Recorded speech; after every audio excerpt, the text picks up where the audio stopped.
Autonomous council জৰিয়তে আমাৰ এই ফিচাৰী ডিপাৰ্টমেণ্টৰ যোৱা 2020-21 আৰু 21 আৰু 22 এই দুটা বছৰৰ যি ৱৰ্ল্ড বেংক জৰিয়তে RIDF স্কিম ফালৰ পৰা এটা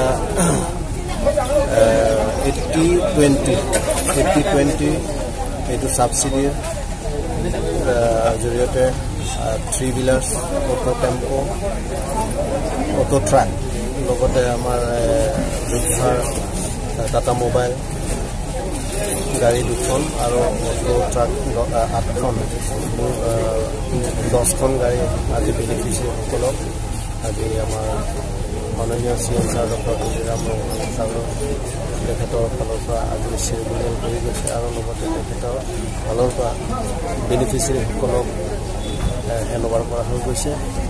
গতিকে এনেধৰণে চৰকাৰে ৰাইজক সুবিধা দিয়াৰ স্বাৰ্থত বহুতো আঁচনি তেনেকুৱা ধৰণে দিয়া হৈছে।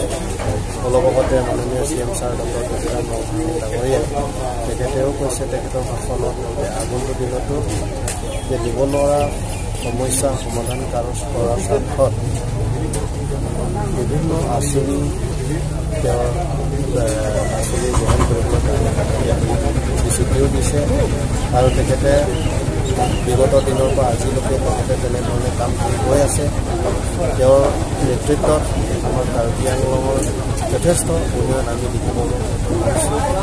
এই আগন্তুক দিনত তেখেতৰ নেতৃত্বত আমি EM-সকলে বা অন্যান্য ডিপাৰ্টমেণ্ট তেওঁলোকৰ ডিপাৰ্টমেণ্ট জৰিয়তে যেনেধৰণে ডেভেলপমেণ্ট হৈছে ঠিক তেনেধৰণে আমাৰ ফিচাৰী ডিপাৰ্টমেণ্ট ডেভেলপ হৈ আছে। আগন্তুক দিনতো যথেষ্ট ডেভেলপ হ'ব, আপোনালোকে দেখিব পাব। এই মাছ যিটো বেনিফিচিয়াৰীসকলক মাছ অনা নিয়াৰ স্বাৰ্থত এই গাড়ীকেইটা দিয়া হৈছে।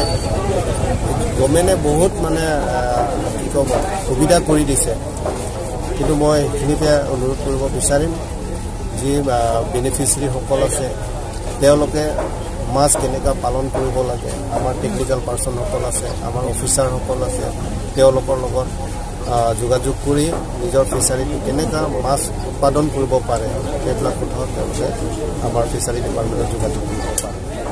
কাৰণ আজিকালি কি হয়, মানুহবিলাকে ফিচাৰী লাগে বুলি কয়, ফিচাৰী দিয়াৰ পিছত যত্ন নকৰে। যত্ন কৰাৰ দায়িত্বটো যিজনে ফিচাৰী পাইছে